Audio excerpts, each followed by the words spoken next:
শুভ সকাল বন্ধুরা, নতুন আবার একটা সকাল, নতুন আবার একটা ভিডিওতে তোমাদের সবাইকে অনেক অনেক ভালোবাসা ও স্বাগত। আজকে সকাল সকাল একদম চিকেন কষা নিয়ে তোমাদের সামনে ব্লগটা স্টার্ট করলাম।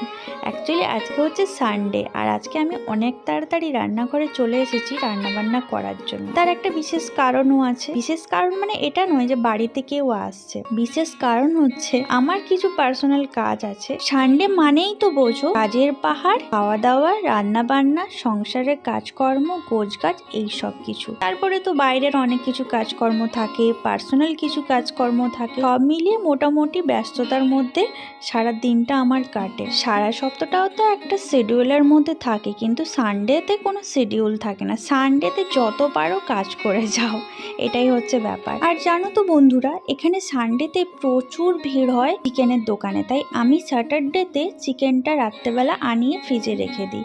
কারণ সানডে তো আমাদের চিকেন ডে, তোমাদের দাদাভাই চিকেন ছাড়া আর কিছুই খাবে না। তার জন্য আমাকে আগের দিন চিকেনটা রেখে দিলে কি হয়, পরের দিন আমি রান্নাটা তাড়াতাড়ি করতে পারি। না হলে এখানে চিকেনের দোকানে লাইন দিয়ে চিকেন কিনতে হয়। আর এই যে দেখো, তোমাদের সাথে কথা বলতে বলতে চিকেনটা আমার পুরোপুরি ফাইনালি কষানো হয়ে গেছে।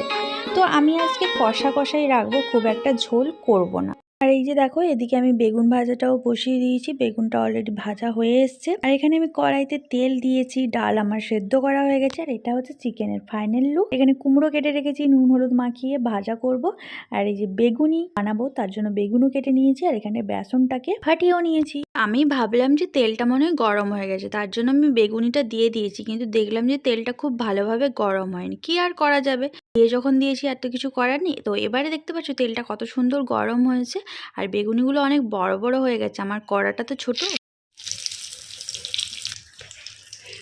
এই যে দেখতে পাচ্ছ আমার বেগুনির অবস্থা।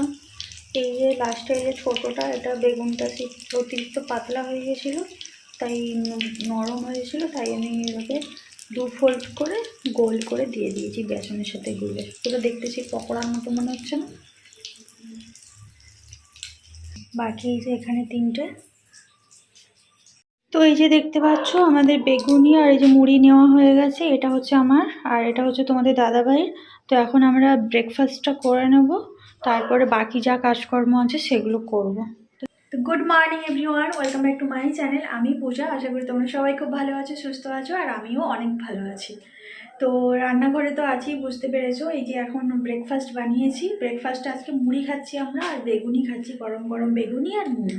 তো চলো একটু মুড়িটা খেয়ে নেওয়া যাক। বাড়ি থেকে তো অনেক মুড়ি দিয়েছে, খেয়ে আমরা শেষ করতেও পারছি না। প্রচুর মুড়ি আছে, কারণ সেভাবে তো খাওয়া হয় না, সময়ও হয় না। তো সেই কারণে মুড়ি আর শেষ হচ্ছে না। তো ভাবলাম যে চলো আজকে যেহেতু বাড়িতে আছি, তাহলে চলো একটু মুড়িই খাই। তো সেই জন্য আমি রান্নাবান্না কিছু করে নিয়েছি, তোমরা তো দেখতেই পেলে। সকাল থেকে ব্লগটা স্টার্ট করাই হয়নি, সকালে চাও খাওয়া হয়ে গেছে, তখন আমি ব্লগটা স্টার্ট করতে ভুলে গেছি। তাই ভাবলাম যে এখন থেকেই না হয় ব্লগটা শুরু করি, আর তোমাদের সাথে ইন্ট্রোটাও দিয়ে নিই। তো চলো খাওয়া দাওয়া করে নিই। আশা করি তোমরাও সবাই অনেকে ব্রেকফাস্ট করে নিয়েছো। এখন প্রায় 10টা মতো বেজে গেছে। তো চলো এখন থেকে সারাদিন যা যা করবো তোমাদের সাথে যতটা পারবো চেষ্টা করবো শেয়ার করার। তো ব্লগটা কন্টিনিউ দেখতে থাকো সাথে। তো এখন এই যে আমি বেগুনি আর মুড়ি নিয়ে যাচ্ছি, তোমাদের দাদাভাইয়ের হালচালটা দেখবে চলো। এই যে দেখো, এই যে হালচাল দেখেছো। এখন 10টা বাজে, ও এখনও বিছানাতে এইভাবে পড়ে আছে। বিছানা গাঁথা তোলার কোনো নামগন্ধ নেই। এই যে অবস্থা। চলো খেয়ে নাও, খেয়ে নাও। 10:30 বেজে গেছে, আমার এবার ক্লাস শুরু হয়ে যাবে। খাওয়া দাওয়া করে নাও। ঠিক আছে, তোমাদের দাদাভাই খাক, আমি মুড়িটা নিয়ে আসি। আমার মুড়ি টুড়ি খেয়ে তো আমি ক্লাস করতে বসেই গিয়েছিলাম। তারপর ক্লাস করতে করতে হঠাৎ দেখছি আমার নাক দিয়ে রক্ত বেরোচ্ছে। হ্যাঁ, এটা আমার মাঝে মাঝে হয়ে থাকে, যখন শরীর খুব গরম হয়ে যায় তখন আমার এই সমস্যাটা হয়। তাই তোমাদের দাদাভাই ছুট্টে গিয়ে আমার জন্য একটা ডাব নিয়ে চলে এলো। ডাব নিয়ে এসে আমাকে কেটে দিয়ে দিল, আর আমি এই যে দেখতে বসে বসে খেয়ে যাচ্ছি। আমার ডাব খেতে খুবই ভালো লাগে, তাও আবার এরকম স্ট্র দিয়ে। আর হ্যাঁ, তোমরা হয়তো অনেকে ভাবছো না যে আমি কেন সোয়েটার পরে আছি। আমার এখানে প্রচণ্ড ঠান্ডা হাওয়া, এখনও তো শীত যায়নি, তোমরা খুব ভালো করেই জানো। আমি এখনও লেপ ঢাকা দিয়ে ঘুমাই, আর মাঝে মাঝে সোয়েটারও পরতে হয়, কারণ আমার এই পেছন থেকে প্রচণ্ড ঠান্ডা হাওয়া আসে সকাল। কি গো বন্ধুরা, তোমরা কি ভেবেছো আমি তোমাদেরকে ভুলে গেছি? একদমই নয়, একদমই ভুলিনি তোমাদেরকে তো বলেছিলাম যে আমার ক্লাস ছিল, তো ক্লাস শেষ করে প্রায় 2টো বেজে গেছিলো, তাই স্নান পান করে পুজো দিয়ে খাওয়া দাওয়া করে একটু রেস্ট নিচ্ছিলাম। এখন সন্ধেবেলা চলে এসেছি চা করতে। একদিকে আমি চায়ের পাতি দিয়ে লিকারটাকে ভালো করে ফুটিয়ে নিচ্ছি, আর একদিকে বাটিতে একটু দুধ গরম বসিয়ে দিয়েছি।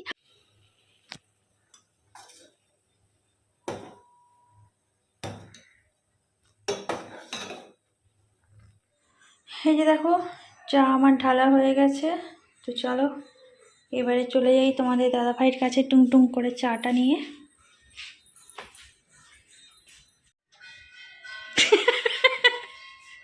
কিরকম করে ডাকছে দেখো। ধরো প্লেটটা, ধরো ঠিক করে। দেখেছো কিরকম ডাকছিলে?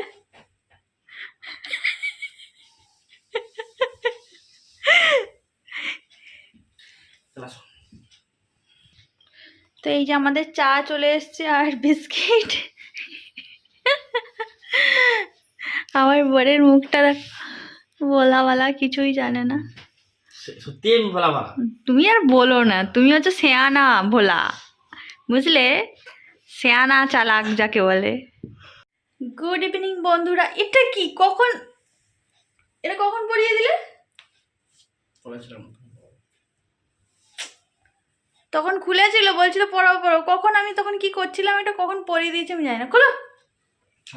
সোনার সাথে এটাকে পরে থাকলে সোনাটাই হয়তো আবার ডিস্টার্ব হয়ে যাবে। কি বলবো। তো গুড ইভিনিং বন্ধুরা, এখন আমরা এই যে দেখতে পাচ্ছ চা খেতে বসেছি। তো চাটা করে নিয়ে এলাম। আর জানো বন্ধুরা, আজকে সকালবেলা আমার বর আমাকে চা করে খাইয়েছে, কিন্তু সেই ভিডিওটা নেওয়া হয়নি, কারণ আমি তো শুয়েছিলাম।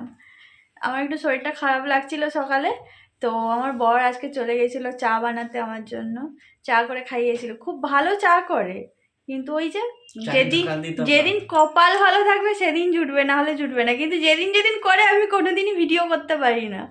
এমন সময় কখন ফুট করে চলে যায় চা করতে আমি জানিও না। তো যাই হোক, এই জন্য এখন আমি চা করে নিয়ে এলাম, এই হচ্ছে ব্যাপার। তো চলো চাটা খাই, তারপরে আবার সন্ধ্যাবেলা একটু কাজবাজ আছে, সেগুলোও করতে হবে। কেমন হয়েছে চাটা? হয়েছে? চিনি নুন সব ঠিক আছে। চায়ে যদিও নুন পড়ে না, না সেই আর কি হলো, নুন ঝাল টক মিষ্টি। বিস্কুট ছাড়া আমার বর চা খেতেই পারে না।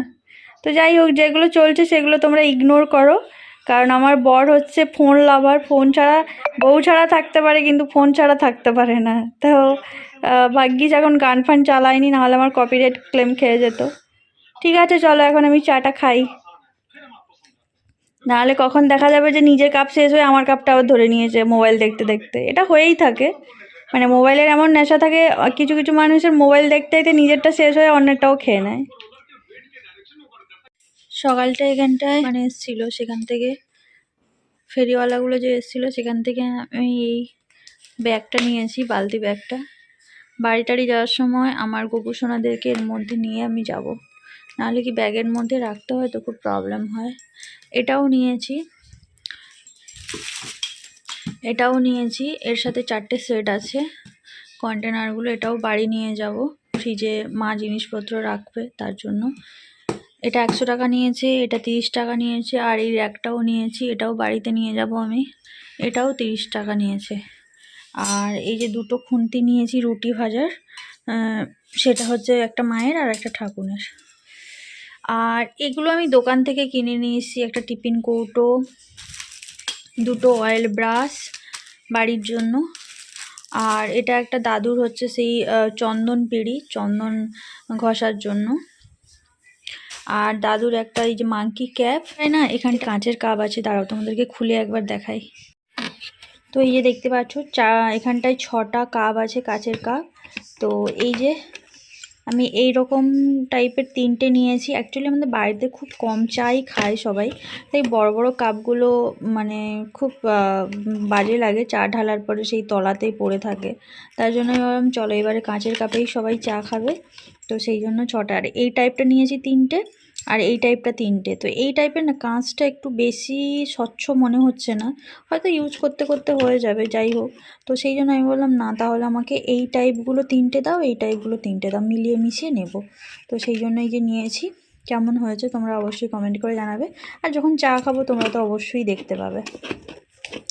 তো এই টুকটাক জিনিসই কেনাকাটা করেছি, এবারে এগুলো বাড়ি যখন নিয়ে যাব সবাইকে দেব।